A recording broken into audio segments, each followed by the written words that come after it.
আসসালামু আলাইকুম। সবাইকে আরও একবার স্বাগত জানাচ্ছি এনার কিচেনে।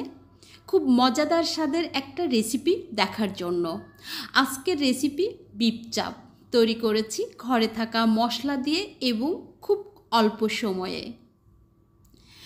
মজাদার স্বাদের এই বিফ চাপ কীভাবে তৈরি করেছি আপনাদের সাথে বিস্তারিত শেয়ার করব। বন্ধুরা, যদি আমার আজকের এই রেসিপিটা একটুও ভালো লেগে থাকে অবশ্যই বাসায় একদিন হলেও ট্রাই করবেন। আর আমার রেসিপিটা দেখার সময় একটা লাইক এবং সুন্দর একটা কমেন্ট করবেন। তাহলে বন্ধুরা চলুন দেখে নেওয়া যাক আজকে আমি বিফ চাপ কীভাবে তৈরি করেছি। বিফ চাপ তৈরি করার জন্য একটা মশলা তৈরি করে নিয়েছি। আর মশলা তৈরি করার জন্য কি কি উপকরণ নিয়েছি প্রথমে দেখিয়ে দিচ্ছি। এখানে নিয়েছি জিরা 1 চা চামচ, আর নিয়েছি হাফ চা চামচ থেকে একটু কম শাহি জিরা, নিয়েছি কালো গোলমরিচ হাফ চা চামচ থেকেও একটু কম, আর এখানে দেখতে পাচ্ছেন লবঙ্গ অর্থাৎ লং নিয়েছি 7-8টির মতো, নিয়েছি জয়ফল মাঝারি সাইজ, জয়ফল থেকে অর্ধেকটা নিয়েছি, আর নিয়েছি জয়ত্রী। আসলে পরিমাণটা আমি বলে দিতে পারছি না, তবে আপনাদেরকে একটু কাছ থেকে দেখিয়ে দিচ্ছি কতটুকু নিয়েছি। এই যে দেখুন। আর এখানে নিয়েছি এলাচ নিয়েছি 9টা। আর এখানে দেখতে পাচ্ছেন দারুচিনি নিয়েছি 1 ইঞ্চি মতো লম্বা, আর নিয়েছি ধনে। এখানে আমি ভাজা ধনে নিয়েছি 1 চা চামচ, আর নিয়েছি শুকনো মরিচ যেগুলো আগে থেকে ভেজে নেওয়া ছিল। এখানে আছে আদা 2 টুকরা, আর নিয়েছি বড় একটা রসুন, আর এখানে দেখতে পাচ্ছেন পেঁয়াজ নিয়েছি মাঝারি সাইজের 2টা।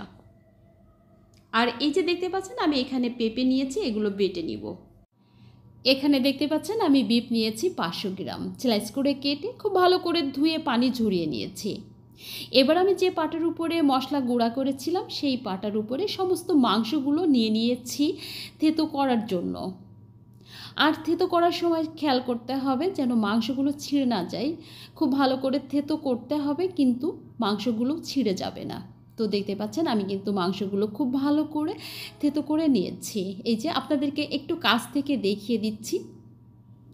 তো যাই হোক, খুব ভালো করে থেতো করে নিতে হবে, তাহলে কিন্তু বিফ চাপগুলো তৈরি করতেও সুবিধা হবে এবং খেতেও অনেক বেশি টেস্টি হবে। এবার ম্যারিনেট করে নিব। এবার আমি একটা পাত্র নিয়ে নিয়েছি মাংস ম্যারিনেট করার জন্য। আর যে মশলাটা আমি তৈরি করেছি এতটুকু পরিমাণ হয়েছে। তো যাই হোক, আপনাদেরকে একটু দেখিয়ে দিলাম। আর এখানে নিয়েছি শুকনো মরিচের গুঁড়া আর লবণ। এখানে আমি পেঁয়াজ, রসুন, আদা আর পেঁপে বেটে নিয়েছি। এভাবে চামচ দিয়ে কেন দেখিয়ে দিচ্ছি যে 1 টেবিল চামচ পরিমাণ এগুলো বেটে নিয়েছি। বিস্তারিত কেন বলে দিচ্ছি, আমার একটা রেসিপিতে একজন ভাইয়া এসে খুব বাজেভাবে কমেন্ট করেছেন আমার সাউন্ড খুব খারাপ এবং আমি পরিমাণ বলে দিই না। যাই হোক ভাইয়া, আমি সমস্ত পরিমাণ কিন্তু বলে দিলাম। আর এখানে নিয়েছি লিকুইড দুধ 3 টেবিল চামচ, আর নিয়েছি 1 টুকরা লেবু। এবার আমি এই পাত্রে সমস্ত মশলা নিয়ে নিচ্ছি।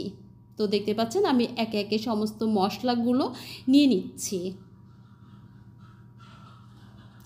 এবার দিয়ে দিচ্ছি যে গুঁড়া মশলা তৈরি করেছিলাম সেই মশলা সবটুকুই দিয়ে দিয়েছি।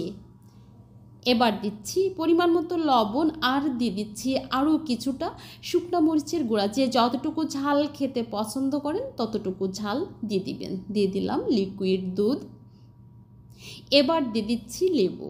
আসলে লেবু আর লিকুইড দুধ দেওয়ার একটাই কারণ, আজকে আমি টক দই ব্যবহার করছি না, যে কারণে লেবু আর লিকুইড দুধ ব্যবহার করছি। সমস্ত উপকরণগুলো নেওয়া হয়ে গেলে মশলাগুলো একসাথে এভাবে মেখে নিতে হবে। তো দেখতে পাচ্ছেন আগে থেকে থেতো করে রাখা মাংসগুলো এবার দিয়ে দিচ্ছি। মাংস দেওয়ার পরে মাংসের সাথে মশলা খুব ভালো করে মেখে দিতে হবে। এটা চামচের সাহায্যে অথবা হাত দিয়ে করে নিতে পারেন।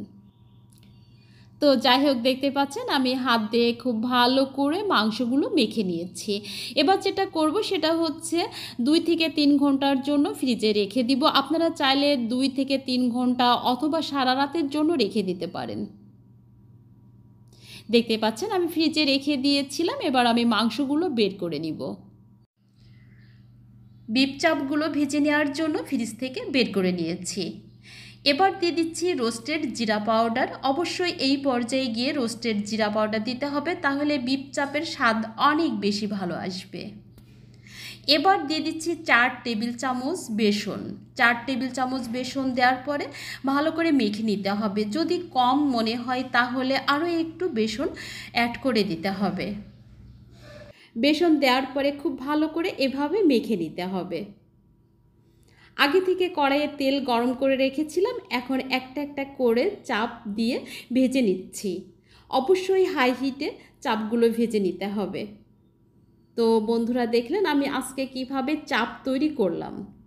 যদি আমার আজকের এই চাপ রেসিপি আপনাদের পছন্দ হয়ে থাকে, বাসায় একদিন হলেও ট্রাই করবেন, দেখবেন বাসার সবাই অনেক বেশি পছন্দ করবে এবং বারবার খেতে চাইবে।